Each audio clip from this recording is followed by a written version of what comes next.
Buenas, mi nombre es Rocío, estudio en la UNED, en la Universidad de Distancia, estudio psicología. Hoy vamos con el tema 6 de psicología de la motivación, que es motivación y conducta adaptativa. Introducción, punto 1. La motivación se describe como activadora de la satisfacción de las necesidades fisiológicas básicas. La relación que hay entre aprendizaje y motivación es que el aprendizaje es importante para conocer y explicar el comportamiento y la motivación es la responsable de lo que se aprende y lo que se ejecuta. La motivación en sí es determinante para la adquisición de comportamientos en sí del aprendizaje por parte del individuo.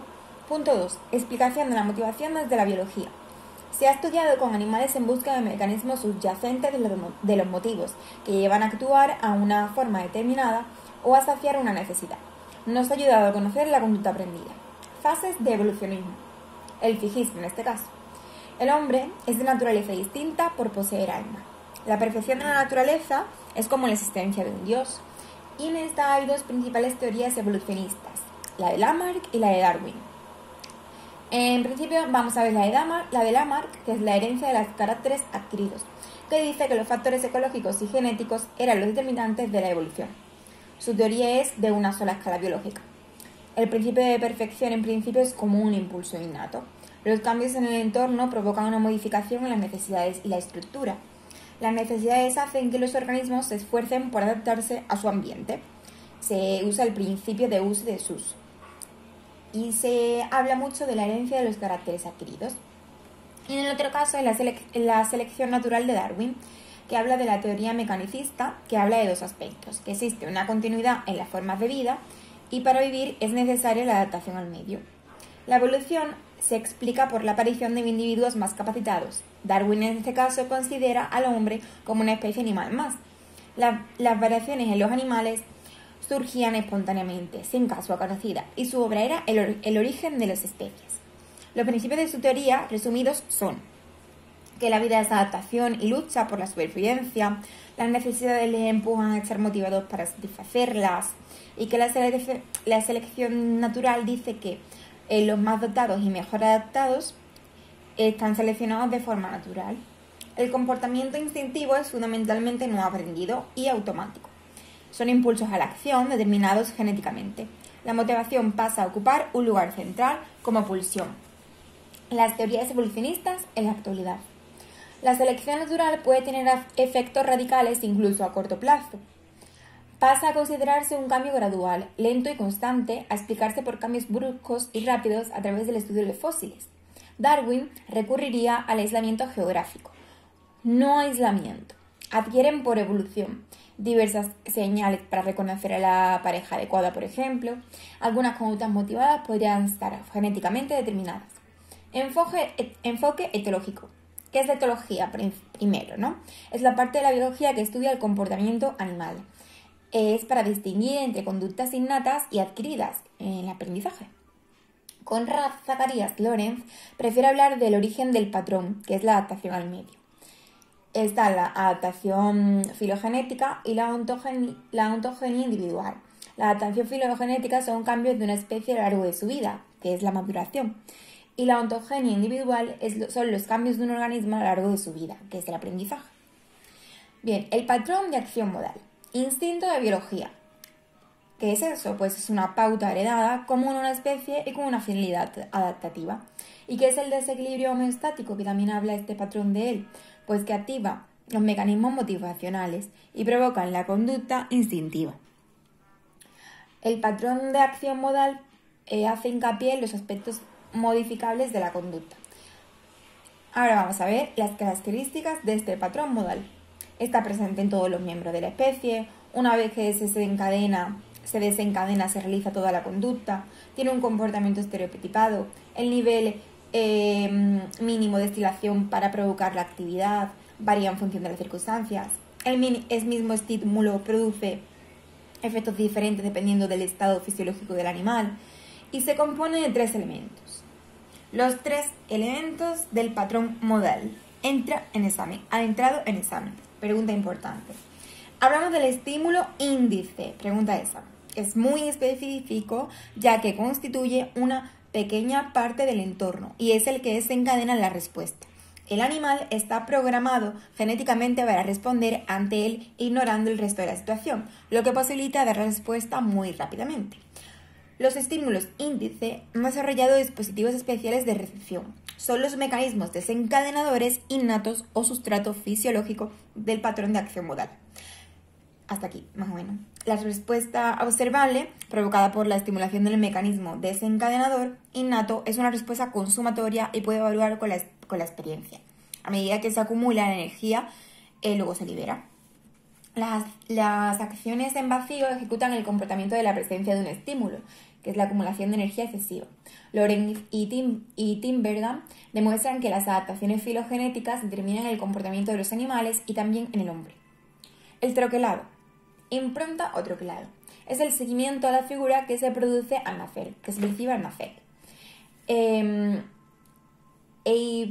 Besfeld, nombre esto muy raro, habla de los aprendizajes para el momento evolutivo determinado, ¿no? Una vez pasado el periodo crítico, es muy difícil que se adquiera una conducta. Pregunta de examen. Es una conducta adaptativa que garantiza el aprendizaje de conductas propias de la especie, que suelen seguir a su madre. Es el seguimiento que se produce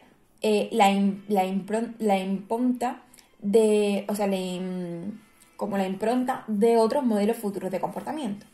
Hay dos explicaciones a esa conducta. Está la teoría del aprendizaje asociativo, que es a través del binomio, que es el miedo, la reducción, y la presencia de la madre. Y los aspectos innatos, que es la programación filogenética de este impulso. Otros tipos de improntas son la preferencia sexual, que está en el momento del apareamiento, y la preferencia alimenticia, que son los alimentos que comimos de pequeños. Punto 3. La conducta humana motivada. Del instinto al motivo. Dowell es el defensor de instintos, fuentes irracionales y apremiantes de conducta, a través de fuerzas motivacionales como los factores internos que desencadenan la conducta. Pregunta de examen. El instinto no solo regula la conducta, sino que se encuentra en la base de la experiencia subjetiva de dirigirse hacia una meta. Esto implica que a través del instinto también se ponen a explicar las conductas subjetivas. 3.2. La pulsión en el psicoanálisis. El psicoanálisis enfatiza los aspectos dinámicos y motivacionales del comportamiento. Se centra en profundidad en las raíces de la psique. La teoría psicoanalista, además de establecer los aspectos estructurales del psiquismo, yo, superyo y ello, se centran en el inconsciente. En el psicoanálisis el concepto de pulsión es el motor motivacional. El psicoanálisis vio en las pulsiones la causa última de todos los fenómenos psíquicos. Y hay cuatro momentos en la pulsión. Está la fuente, el esfuerzo, la meta y el objetivo. Y hay dos grupos de pulsiones, las pulsiones de vida, que es la supervivencia y la reproducción, y las pulsiones de muerte, que son las destructivas, que es la agresividad. La reacción del momento conductista. El estudio de la conducta en términos de asociaciones de estímulos y respuestas. John Brodus Watson, al desencadenar cualquier conducta, él dijo que era completa y que estaba constituida por reflejos aprendidos y la historia de premios y castigos, y de ahí su búsqueda de las variables objetivas y manipulables que le permitieron el control específico de la conducta. Los impulsos estaban estrechamente ligados a las necesidades biológicas. Punto 4. Motivación en la base de la conducta aprendida. Relación entre los procesos de motivación y aprendizaje, que son los factores motivacionales del condicionamiento clásico. Iván Petrovich Pavlov hizo el análisis de las leyes que regían la adquisición y desaparición de los reflejos. A través de los reflejos condicionados, el animal se puede adaptar al medio que le rodea y el ser humano conseguir las complejas relaciones sociales que rigen de su conducta. El sonido de la campana, originalmente neutro en ese tipo de respuesta, había adquirido la posibilidad de provocar la salivación, que es el reflejo condicionado. La posibilidad de condicionar los reflejos para crear nuevos reflejos aprendidos, y también existe la posibilidad de alterar la frecuencia y la dirección de la conducta. Se le pasó a llamar condicionamiento clásico o pavlovicho. Son estímulos que nosotros no controlamos conscientemente y que pueden determinar nuestra conducta por los estados de motivación que nos suscitan. Hay dos tipos de condicionamiento clásico. El condicionamiento clásico apetitivo, que es el estímulo que es agradable, y el condicionamiento clásico de defensa, que el estímulo es desagradable. Existen unos componentes y procesos que hay 4 elementos, ¿no? El estímulo incondicionado suscita la respuesta no aprendida, el polvo de carne. La respuesta incondicionada, RI, es respuesta no aprendida, ejemplo, salivación. El estímulo condicionado es un principio, es un estímulo neutro. En un principio es un estímulo neutro. El sonido de la campana. La respuesta condicionada es la respuesta aprendida que se emite ante el estímulo condicionado y que no es exactamente igual que la respuesta incondicionada, en menor intensidad. El proceso de condicionamiento clásico es forma de aprendizaje como modelo de estímulo-estímulo, asociación del estímulo condicionado y del estímulo incondicionado. Se establece una relación funcional. El estímulo condicionado posee ya la capacidad motivacional de suscitar la respuesta condicionada. Existe la contigüidad temporal entre ambos estímulos y existen 2 características. Los hechos son independientes de la conducta. Se condicionan respuestas reflejas, queda relacionada funcionalmente. Y ahora hay 2 condicionamientos que es súper importante de examen, que es el condicionamiento clásico inhibitorio, que inhibe o retiene una respuesta condicionada. En él se defiende, en el de defensa de sujetos se muestra motivado a responder ante un estímulo incondicionado aversivo, mientras que en el inhibitorio se encuentra motivado a no responder. Y el otro es el condicionado de segundo orden, que consiste en emplear como estímulo incondicionado para establecer un nuevo condicionamiento, un estímulo condicionado de un condicionamiento anterior. Vale, propiedades físicas del estímulo condicionado. Determinantes de la fuerza. En el estímulo condicionado, por su asociación con el estímulo incondicionado. El número de asociaciones, la consistencia de asociación y el estímulo condicionado destaque, la intensidad y el intervalo óptimo para la asociación. Propiedades motivacionales del estímulo condicionado. Respuesta emocional condicionada. El miedo provoca que se altere el resto de las conductas. Los cambios emocionales provocan cambios en la motivación. Seguimiento de señales. Acercarse y contactar con estímulos que señalan la disponibilidad de la comida. Tendencia de seguir señales relacionadas con las sustancias que permiten satisfacer esas necesidades.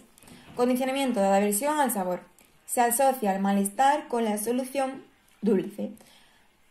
Particularidades son: el condicionamiento se produce desde el primer emparejamiento y el condicionamiento se produce aunque el intervalo de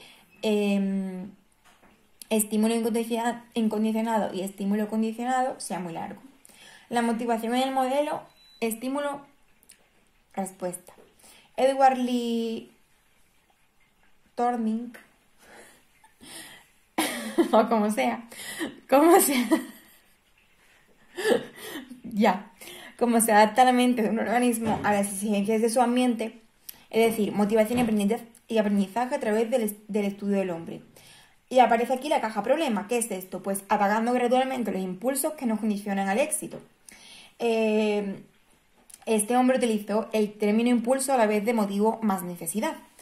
¿Por qué? Porque se activaba más, se repetía más veces, era más intenso y se fortalecía la relación. ¿Qué pasa? Que si nosotros estamos todo el rato dándole cacahuete, se hace una relación hacia el cacahuete que le satisface mal y le fortalece la relación del cacahuete. Siempre que va a querer ir a por el cacahuete. Este cambio conductual está debido a la experiencia, como es el condicionamiento instrumental. Es un instrumento que, para conseguir situaciones agradables y evitar las desagradables.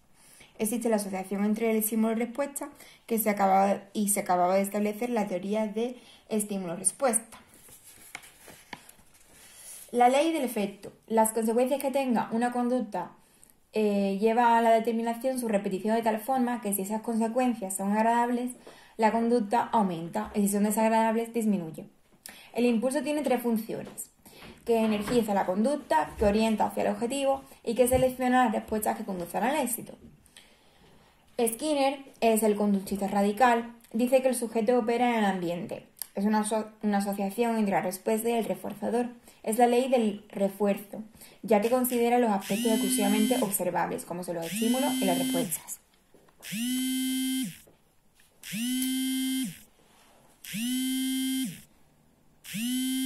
Perdón. Seguimos. Se parecía al contexto natural y diseñó la caja de Skinner. Existe el condicionamiento operante porque el sujeto opera sobre el ambiente y en el que la respuesta se emite voluntariamente para obtener premios o evitar castigos. Condicionamiento clásico. La respuesta era independiente del sujeto y existen unos componentes, que es la respuesta operante y el estímulo reforzador. La respuesta operante es la que se desea adquirir y el sujeto se encuentra motivado a realizar. A veces lo que se pretende es aumentar la frecuencia de la respuesta. Y el estímulo reforzador lo que hace es que se dispensa al sujeto ante la realización de la conducta deseada. Es decir, que a través del reforzador no siempre se refuerzan las conductas deseables. Características motivacionales del reforzador. Estas tienen que ver con la motivación. Comprobar que actúa como tal porque dependen de la historia del sujeto y sus necesidades biológicas y motivacionales. La motivación como función activadora. Los impulsos facilitan el aprendizaje para asegurar la supervivencia. Y en este caso existe la teoría de la reducción del impulso. En este caso es Hull, que se basa en el impulso o drive, activación, y en el incentivo para elaborar una teoría general de la conducta. Es refuerzo que supone la reducción del impulso. Hull dice que aquella reacción por la que queda reducida una necesidad biológica será aprendida. Elementos importantes, pues drive o impulso, que es la función incremental de la necesidad fisiológica, que energizaba y actuaba la conducta pero no la dirigía. Y el hábito, que es la consecuencia del aprendizaje, que hacía depender del esfuerzo. El refuerzo era la reducción del impulso, que es el hábito e impulso. O sea, hábito e impulso es igual a factores determinantes de la conducta. Y la fórmula es E igual a H por D. H es la fuerza del hábito, la probabilidad de que se dé. D es el drive o el impulso y es la fuerza de la conducta potencial de excitación. Luego, con Spencer, se crea el incentivo, que es el aspecto motivador del reforzador, que sería la fuerza de la conducta, o sea, el potencial de excitación, es igual a el hábito por el impulso por el incentivo. La fuerza con la que se emite una respuesta o potencial de excitación depende de las veces que se haya emitido anteriormente la fuerza del hábito, de la necesidad que tenga el organismo también, que es el drive, y de lo que atraiga la meta del sujeto, que es el incentivo. Drive representaba un estado de actuación general que energizaba todo el comportamiento posible. Hábito se consideraba una función directiva que elogia las conductas. Y esto ha caído muy importante, que son los tres componentes del incentivo. Primero, hay que saber qué es el incentivo. Y los tres componentes serían el valor de la meta, la demora del reforzador y la intensidad del estímulo. La motivación pasa a tener tanta importancia como el aprendizaje. Las respuestas fraccionarias se condicionaban clásicamente por antigüedad con la respuesta final, no pudiendo aplicarse a la vida cotidiana, donde no necesitamos tener que reducir una necesidad fisiológica para que se produzca una conducta. Los estados de impulso actuaban de forma ciega. La motivación como función informativa también cae en examen. El incentivo, que es una interpretación más cognitiva. Las características del incentivo de la meta son las que tiran del organismo y las que atraen hacia la meta, que es lo externo. Punto 5. La devaluación del reforzador. Actualmente los estudios se centran prioritariamente en la naturaleza de las presentaciones cognitivas subyacentes que se establecen cuando tienen lugar las reacciones asociativas. Y existe la técnica de devaluación del reforzador de López y Cantora, que habla de la disminución de lo motivacional, ¿no? Del valor motivacional de la excitación incondicional, en la reducción del valor del incentivo del reforzador. Hay varios tipos. El condicionamiento clásico, emparejamos el EI con sustancia dañina, es decir, el estímulo incondicionado con sustancia dañina. Durante los aprendizajes, los sujetos adquieren representaciones informativas. Ve la asociación estímulo condicionado e estímulo incondicionado, de tal forma que el recuerdo de las propiedades hace que el estímulo incondicionado, al presentar el estímulo condicionado, provoca la misma respuesta que su presentación misma.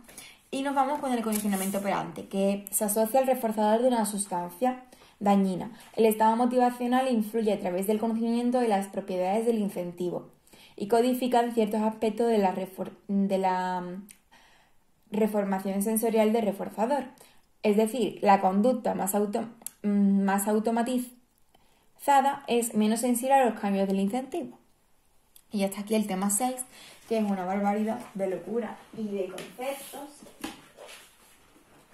Y que espero que hayáis repasado y entendido algo con mis resúmenes. Gracias y hasta el próximo tema.